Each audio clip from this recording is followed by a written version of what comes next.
relatório do COAF aponta movimentação de 3,7 milhões de reais nas contas de Mauro Cid, ex-ajudante de ordens de Jair Bolsonaro.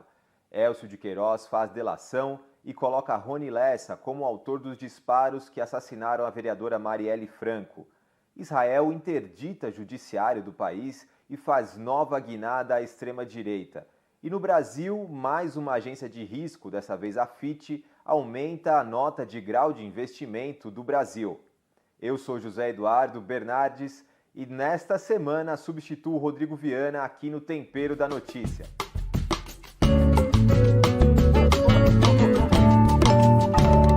Um relatório do COAF apontou uma movimentação no mínimo atípica de 3,7 milhões de reais nas contas do tenente-coronel Mauro Cid em apenas 10 meses. O tenente-coronel Mauro Cid, que é ex-ajudante de ordens de Jair Bolsonaro.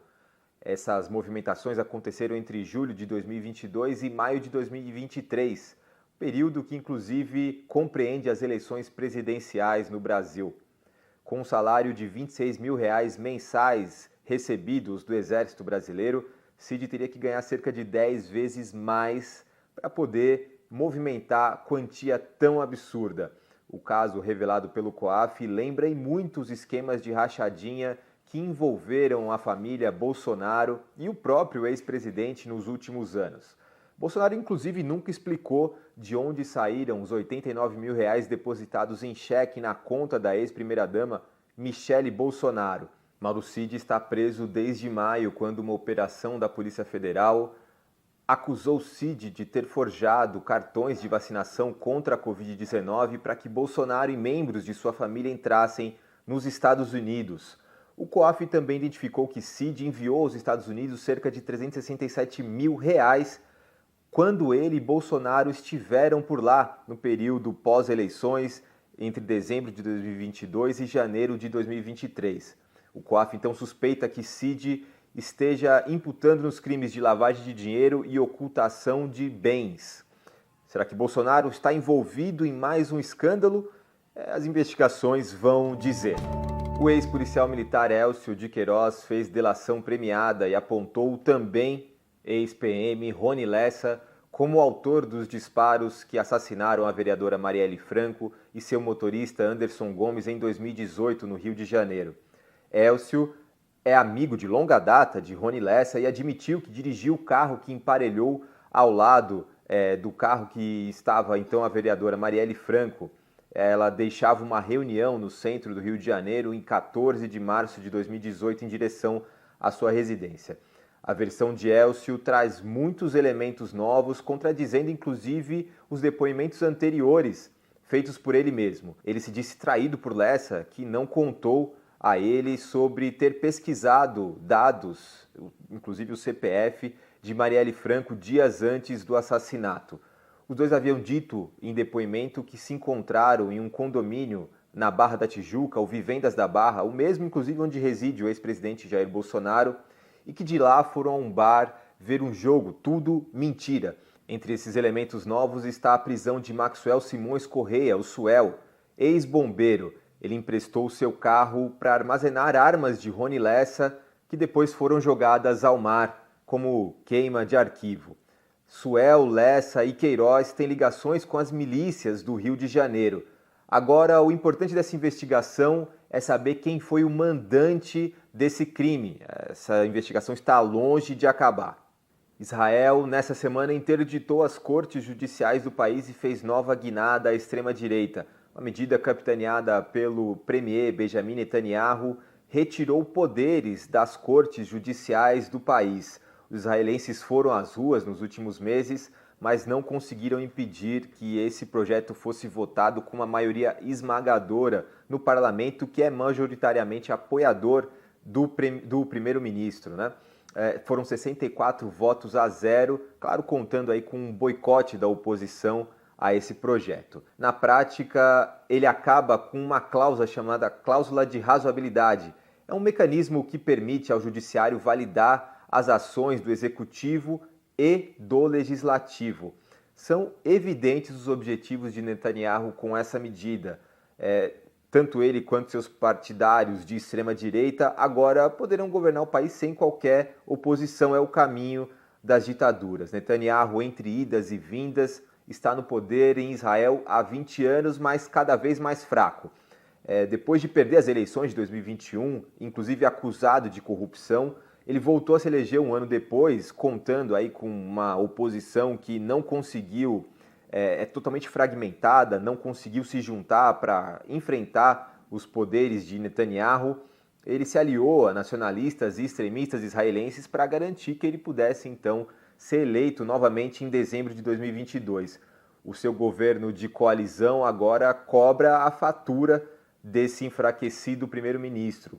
Grupos LGBTQIA+, de Israel e, claro, o Estado palestino, o povo palestino, há tantos anos perseguido e assassinado pelo Estado israelense, temem o pior, infelizmente. E no Brasil, mais uma agência de risco, dessa vez a Fitch, aumentou a nota brasileira para investimento. Essa é a segunda agência que faz esse movimento em menos de um mês. Em junho passado, a Standard & Poor's já havia aumentado a nota brasileira. Mas o que essas agências podem influenciar na economia nacional? A ideia é que, com notas cada vez mais altas, o Brasil seja considerado um país cada vez mais seguro para investimentos estrangeiros. E esse investimento que vem de fora do país ajuda a movimentar a economia brasileira e também ajuda na queda do dólar, no preço do dólar. A nota da Fitch para o Brasil foi rebaixada para BB- em 2018, ainda durante o governo Temer, por conta da crise política e também da piora gradativa das contas públicas naquele período. Durante todo o governo Bolsonaro, as notas das agências de risco permaneceram BB-. Então, é agora, neste período, nesses primeiros 6 meses do governo Lula, que essas duas agências passam, então, o Brasil para a nota de grão investimento BB.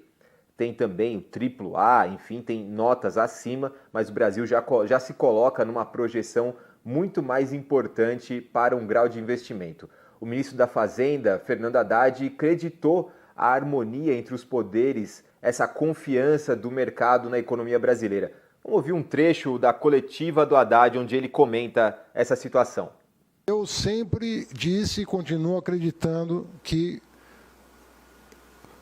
a harmonia entre os poderes é a saída para que nós voltemos a obter o grau de investimento. Um país do tamanho do Brasil não tem sentido não ter grau de investimento. E o ministro do Supremo Tribunal Federal, Alexandre de Moraes, deu 120 dias para a Prefeitura de São Paulo dar uma situação definitiva à questão dos moradores de rua da cidade. A cidade de São Paulo vive um caos generalizado nos últimos anos, mas a situação de quem vive nas ruas é cada vez pior. Não bastasse a crise econômica dos últimos anos, que empurrou milhares de famílias para viverem embaixo de viadutos e em vias públicas, essa população em situação de rua tem sido massacrada pela gestão do prefeito Ricardo Nunes. É cada vez mais recorrente a retirada de pertences pela Guarda Municipal dessas pessoas em situação de rua. São coisas simples que elas juntaram para sobreviver nesse período, um colchão, um móvel que dê conforto, inclusive documentos, dentaduras, absolutamente tudo é retirado sem qualquer aviso. Agora, com a decisão do ministro Alexandre de Moraes, ficam impedidas as retiradas desses pertences e também impedidas que essas pessoas sejam deslocadas compulsoriamente dos locais onde estão. A gente está falando aqui da questão da cidade de São Paulo, mas essa medida do Alexandre de Moraes vale para todos os municípios brasileiros, inclusive para o Distrito Federal. Moraes também determinou que a Prefeitura de São Paulo forneça em um prazo de até 120 dias uma situação detalhada dos abrigos da cidade e de como funciona o atendimento dessas pessoas em situação de rua. A ação foi movida pelos partidos PSOL, pela Rede e também pelo Movimento dos Trabalhadores Sem Teto. Outro articulador das pressões para que o STF chegasse a esse veredito é o padre Júlio Lancelotti. Ele destaca que uma audiência na corte em novembro do ano passado foi determinante para a decisão de Moraes. Ela reuniu pessoas que trabalham com os moradores em situação de rua, tanto de São Paulo, do Rio de Janeiro, de várias partes do país, para que explicassem ao ministro o que de fato acontecia com essa população. Essa decisão de Moraes também proíbe o uso da chamada arquitetura hostil, que são aqueles paralelepípedos, pedras, entre outros objetos utilizados nas calçadas e também debaixo dos viadutos, impedindo que essas pessoas em situação de rua possam ali se instalar. A decisão ela só reforça a lei Padre Júlio Lancelotti, que foi aprovada pelo Senado após veto de Bolsonaro, inclusive, e que é chamada assim pela luta incansável do religioso para destruir essas pedras instaladas nas vias públicas de São Paulo e pela prefeitura de Ricardo Nunes.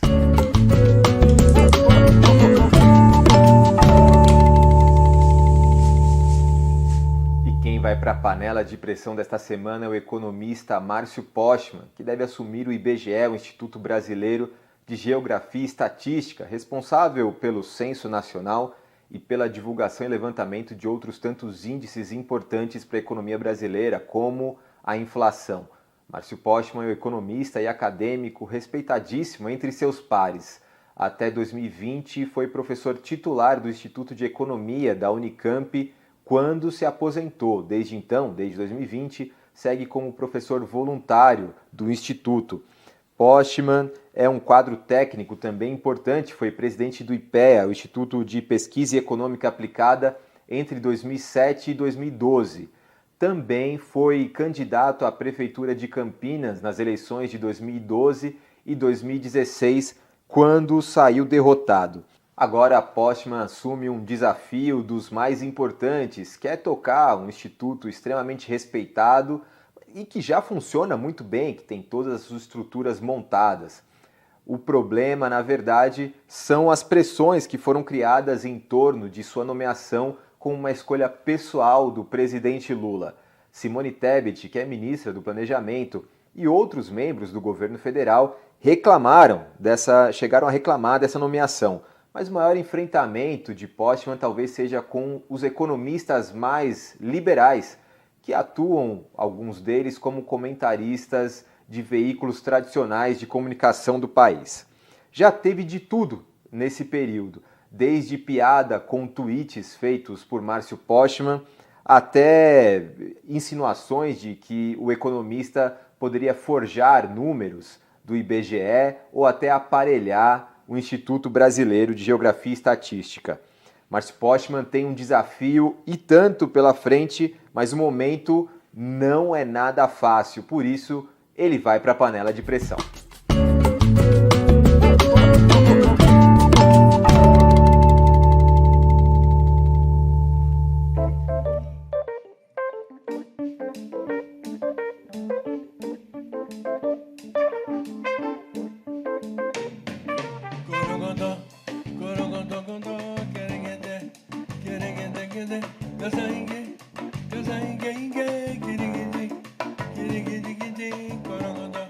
E o nosso cafezinho da semana é uma homenagem tardia, mas mais do que merecida e de coração ao mestre João Donato, um dos maiores nomes da música brasileira. João Donato faleceu aos 88 anos de idade, vítima de uma pneumonia. O João Donato começou tocando cedo o acordeon, ainda nos anos 40, muito jovem, aos 11 anos de idade, e já no final dos anos 50 gravava seu primeiro disco, que foi produzido na época por um jovem músico chamado Tom Jobim. João Donato se envolveu diretamente com a bossa nova, inclusive em 1958 chegou a gravar 2 canções com o João Gilberto, que é o pai da bossa nova, o pai do gênero.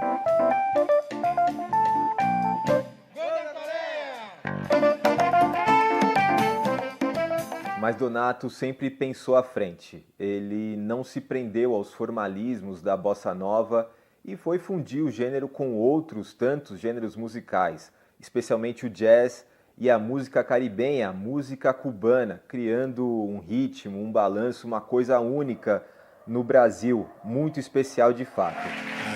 Até um dia, até talvez, até quem sabe. Parceiro dos maiores nomes da música popular brasileira, como Caetano Veloso, Gal Costa, Gilberto Gil, Marcos do Valle, entre tantos outros, Donato viveu até o fim de sua vida compondo e tocando. Tinha inclusive shows marcados para os próximos meses. Um viva a João Donato e a música brasileira. Cafezinho.